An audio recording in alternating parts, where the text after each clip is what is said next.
একজন বলছেন ঠুস করে ঢুকে পড়বেন।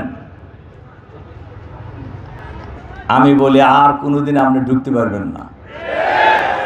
ঢুকতে হলে আপনি আসবেন আসামি হিসাবে, এবং আসামি হিসাবে দেশের জনগণই আপনাকে আনবে। দ্রব্যমূল্যের ঊর্ধ্বগতি চলছে, সামনে রমজান আসছে। আমরা অতীতেও সিন্ডিকেটের কথা শুনছি, এখনও সিন্ডিকেটের কথা শুনি। এই সিন্ডিকেট ভেঙে দিতে হবে। ফ্যাসিবাদের পতনের পর আবার যদি সেই সিন্ডিকেট থাকে, তাহলে এই বাংলাদেশের হাজার হাজার মানুষের রক্ত কি বৃথা যাবে? সিন্ডিকেটের নাকি খালি মানুষ পরিবর্তন হয়েছে। এই সিন্ডিকেট ভাঙতে হবে। এই সিন্ডিকেট ভেঙে এই দেশের 18 কোটি মানুষের নিত্য প্রয়োজনীয় দ্রব্যমূল্য ক্রয় সীমার মধ্যে আনতে হবে। আসসালামু আলাইকুম। এনটিভির দর্শকদের স্বাগত জানাচ্ছি আমি স্পেশাল করেসপন্ডেন্ট জাহিদুর রহমান। দর্শক, আজকে আপনাদের নিয়ে এসেছি বাংলাদেশের অন্যতম একটি রাজনৈতিক দল বাংলাদেশ জামাত ইসলামীর ঢাকা জেলার সম্মেলনে, যে সম্মেলনে যোগ দিয়েছেন ঢাকা জেলার বিভিন্ন ইউনিটের সভাপতি এবং সেক্রেটারিরা, যাদের সংখ্যা প্রায় 5 সহস্রাধিক।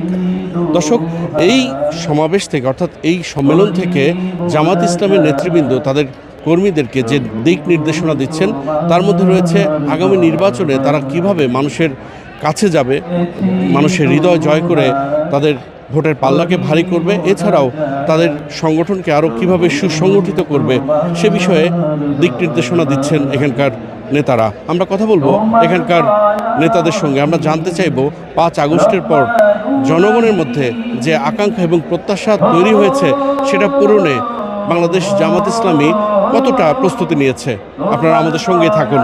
250-টিরও বেশি ডিজাইন অপশন নিয়ে ওয়ালটন স্মার্ট ফ্রিজ, বোঝে আপনার প্রয়োজন। ষড়যন্ত্রের পর ষড়যন্ত্র হচ্ছে, প্রতিনিয়তই শোনা যায় ষড়যন্ত্র হচ্ছে। একজন বলছেন ঠুস করে ঢুকে পড়বেন। আমি বলি আর কোনোদিন আপনি ঢুকতে পারবেন না।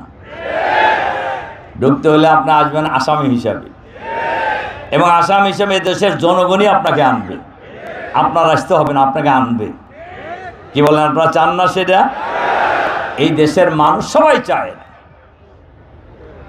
ফ্যাসিবাদী শাসন থেকে যারা পালিয়েছে এরা সাধারণত কেউ ফিরে আসে নাই। ইরানের রেজা শাহ পাহলভি ফিরে আসে নাই, তার মৃত্যু হয়েছে বেলজিয়ামে। হামিদ কারজাই পালায়ে গেছে, আর ফেরে নাই। লক্ষণ সেন পালিয়ে গেছে, আর ফেরে নাই। আমাদের দেশের ফ্যাসিবাদী শাসনের যিনি মূল ব্যক্তি, তিনিও পালাইছেন, আর ফিরবেন না। কেন ফিরবেন না আমি এটাও বলে দিই। যখন তিনি পালিয়ে গেছেন তখন তার হাতে ছিল আর্মি, পুলিশ, বিডিআর, র্যাব, প্রশাসন, ছাত্রলীগ, হেলমেট লীগ, আরও যত লীগ আছে সব রাইখা পালায় গেছে। এখন তার হাতে কিছুই নাই, আর উনি পালায় আবার ফিরে আসবেন, এটা পাগলে বিশ্বাস করব? এইটা শুনে যারা একটু নড়াচড়া করার চেষ্টা করতেছেন, আমি বলবো যে নড়াচড়া বন্ধ করেন। যারা যত নড়াচড়া করবেন ততই বিপদে পড়বেন তিনি।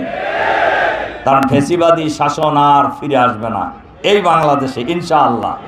ইনশাআল্লাহ, ইনশাআল্লাহ। আমরা বাংলাদেশের জনগণকে সাথে নিয়ে সকল ধরনের ফ্যাসিবাদী শাসনের বিরুদ্ধে আমরা লড়াই করব ইনশাআল্লাহ। ভোটার তালিকার একটা গোজামিলের ভোটার তালিকা হইতেছে, এজন্যই আমি বলবো গোজামিলের ভোটার তালিকা। গতকালকে আমি ঢাকা মহানগর দক্ষিণের এক মিটিংয়ে কথা বলেছি। 2 কোটি ভুয়া ভোটার তালিকা করা হয়েছে আওয়ামী লীগের আমলে। এই ভোটারদেরকে আপনি বাদ দেবেন কিভাবে? আর আপনি যদি এদেরকে বাদ না দিয়ে ভোটার তালিকা করেন, এই ভোটার তালিকা কি যথার্থ হবে? কাজেই গত প্রায় 20 বছর হলো এই দেশের মানুষ নতুন করে ভোটও দিতে পারে না, আর ভোটার তালিকায় যুক্তও হইতে পারে নাই। 2008 সালে নির্বাচনের আগে ভোটার তালিকা হয়েছিল। সেই নির্বাচনে সেই ভোটার তালিকা ফ্রেশ ভোটার তালিকা হয়েছিল। এরপর থেকে আর ফ্রেশ কোনো ভোটার তালিকা। তাহলে 2008 সালে যাদের জন্ম, এখন তাদের বয়স কত? হ্যাঁ, 16-17 বছর হয়ে গেছে। তাহলে তখন যাদের বয়স ছিল 5 বছর তারা ভোটার হয়েছে না সবাই? তা আপনি এই যে গোজামিল দিয়ে ভোটার তালিকা করতেছেন, আমরা এর তীব্র প্রতিবাদ জানাই। দ্রব্যমূল্যের ঊর্ধ্বগতি চলছে, সামনে রমজান আসছে, আমরা অন্তর্বর্তীকালীন সরকারের কাছে আহ্বান জানাবো। আমরা অতীতেও সিন্ডিকেটের কথা শুনছি, এখনও সিন্ডিকেটের কথা শুনি। এই সিন্ডিকেট ভেঙে দিতে হবে। ফ্যাসিবাদের পতনের পর আবার যদি সেই সিন্ডিকেট থাকে, তাহলে এই বাংলাদেশের হাজার হাজার মানুষের রক্ত কি বৃথা যাবে? আমরা রক্ত বৃথা যেতে দেব না। কাজেই আমরা শুনছি সিন্ডিকেটের নাকি খালি মানুষ পরিবর্তন হয়েছে। এই সিন্ডিকেট ভাঙতে হবে। এই সিন্ডিকেট ভেঙে এই দেশের 18 কোটি মানুষের নিত্য প্রয়োজনীয় দ্রব্যমূল্য ক্রয় সীমার মধ্যে আনতে হবে। আমি মোহাম্মদ দেলোয়ার হোসেন, ঢাকা জেলার আমির। বাংলাদেশ জামাত ইসলামী এই দেশে একটি ইনসাফপূর্ণ সমাজ কায়েম করতে চায় এবং ইতিমধ্যে জামাত ইসলামী প্রমাণও করেছে। আপনারা জানেন, জামাত ইসলামীর 2 জন মন্ত্রী ছিল, 3টা মন্ত্রণালয়ের দায়িত্ব পালন করেছিলেন এবং তারা যখন মন্ত্রী থেকে বিদায় নিয়েছেন, এই দেশের কোনো সাংবাদিক বা কোনো ব্যক্তি বলতে পারে নাই তাদের মন্ত্রণালয়ে 2 টাকার দুর্নীতি হয়েছে।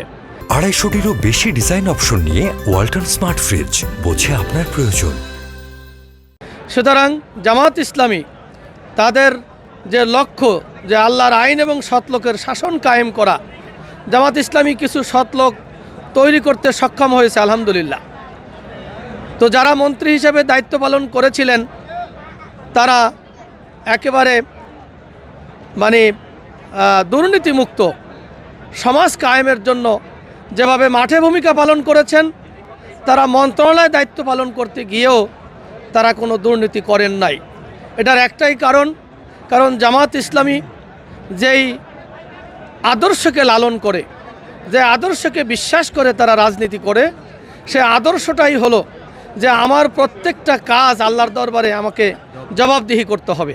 সেই জবাবদিহিতার অনুভূতি থেকেই ওনারা তৈরি হয়েছিলেন এবং যার কারণেই ওনাদের পক্ষে দুর্নীতি করা সম্ভব হয় নাই।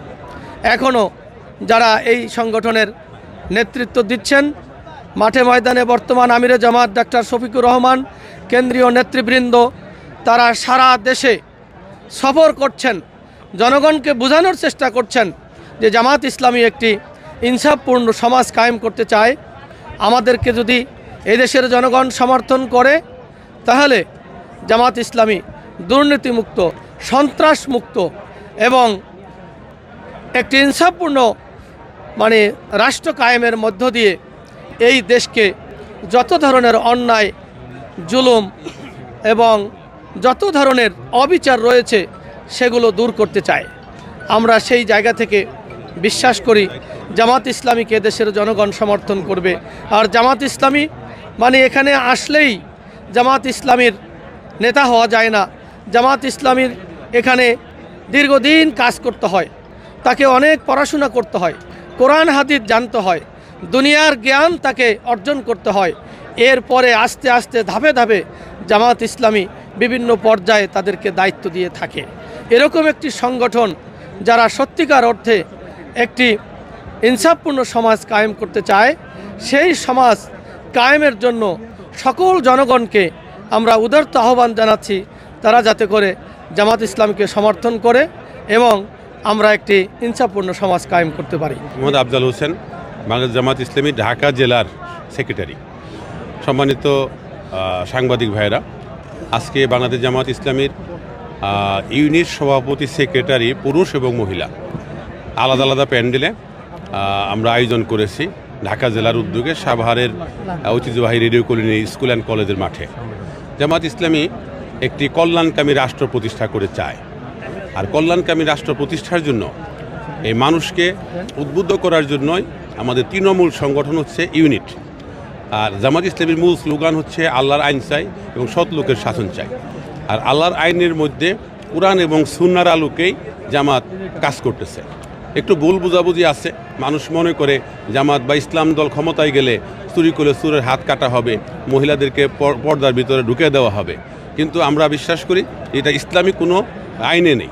এখন একজন মানুষ যখন ক্ষুধা না থাকবে তাহলে সে চুরি করবে না, এবং আমরা মনে করি যে মানুষ নিজেই যখন ইসলামের দিকে আসবে তখন ইসলামের যে বিধিবিধানগুলো আছে সেগুলো সে মেনে চলবে।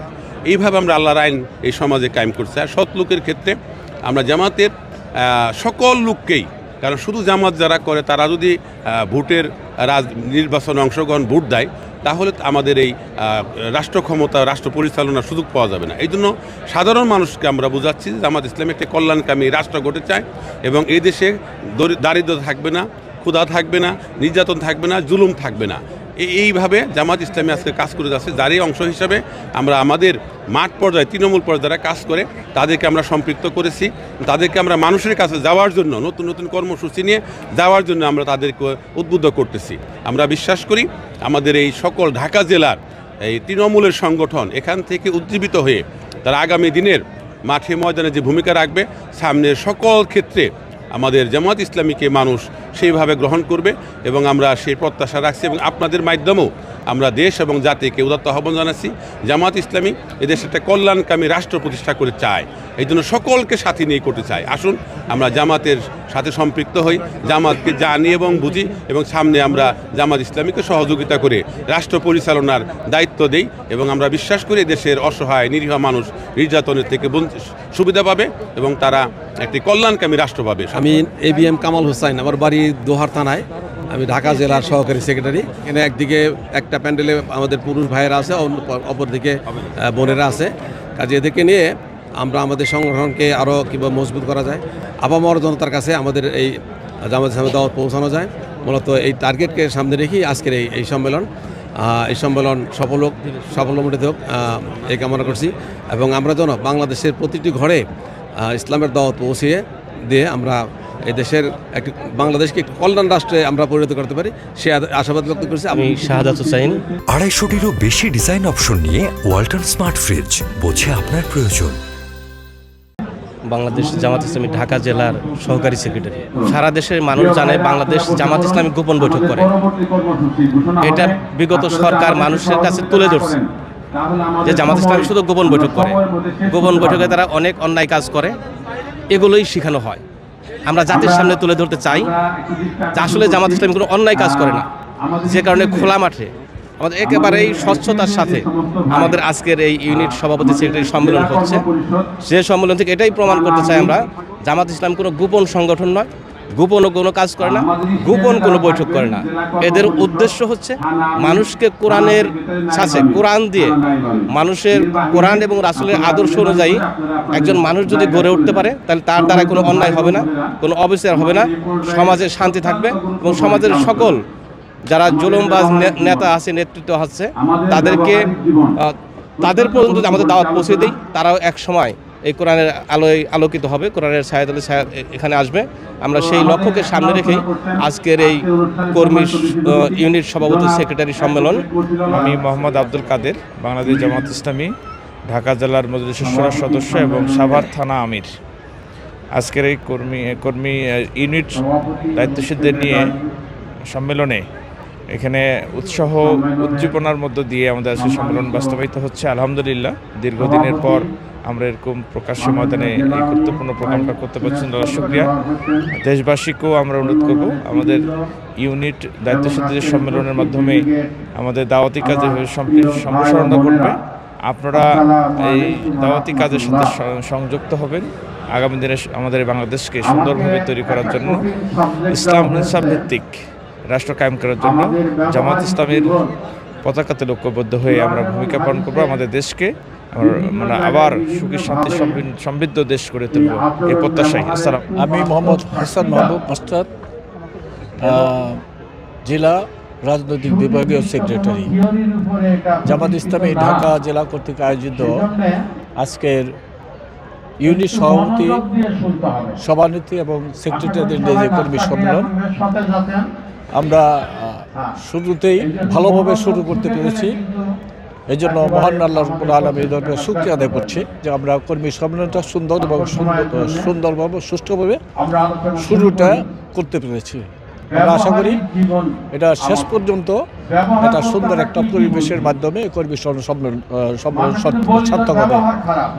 এই সম্মেলনের মাধ্যমে আমরা এই বার্তাই সাভারবাসীকে দিতে চাই, ঢাকা জেলার বাসীকে দিতে চাই যে আমরা ইসলামী আন্দোলনের দাওয়াত প্রতিটি ঘরে ঘরে পৌঁছে দিতে সক্রিয় ভূমিকা রাখব এবং ঢাকা জেলাকে ইসলামী আন্দোলনের জন্য দুর্গে পরিণত করবো ইনশাআল্লাহ আজিজ। এবং এই জন্য সাংবাদিকদের সহ যারা আজকে উপস্থিত হয়েছে, প্রিন্ট মিডিয়ার ভাইয়েরা, তাদের সকলকে জামাত ইসলামী ঢাকা জেলার পক্ষ থেকে আন্তরিক অভিনন্দন এবং মোবারকবাদ জানাচ্ছি। দর্শক, এতক্ষণ আপনারা যারা আমাদের সঙ্গে ছিলেন তাদেরকে অসংখ্য ধন্যবাদ। নিশ্চয়ই আগামীতে নতুন কোনো বিষয় নিয়ে আবারও হাজির হওয়ার চেষ্টা করব আপনাদের সামনে। ততক্ষণ পর্যন্ত সবাই ভালো থাকবেন, সুস্থ থাকবেন, এনটিভির সঙ্গেই থাকবেন। আল্লাহ হাফেজ।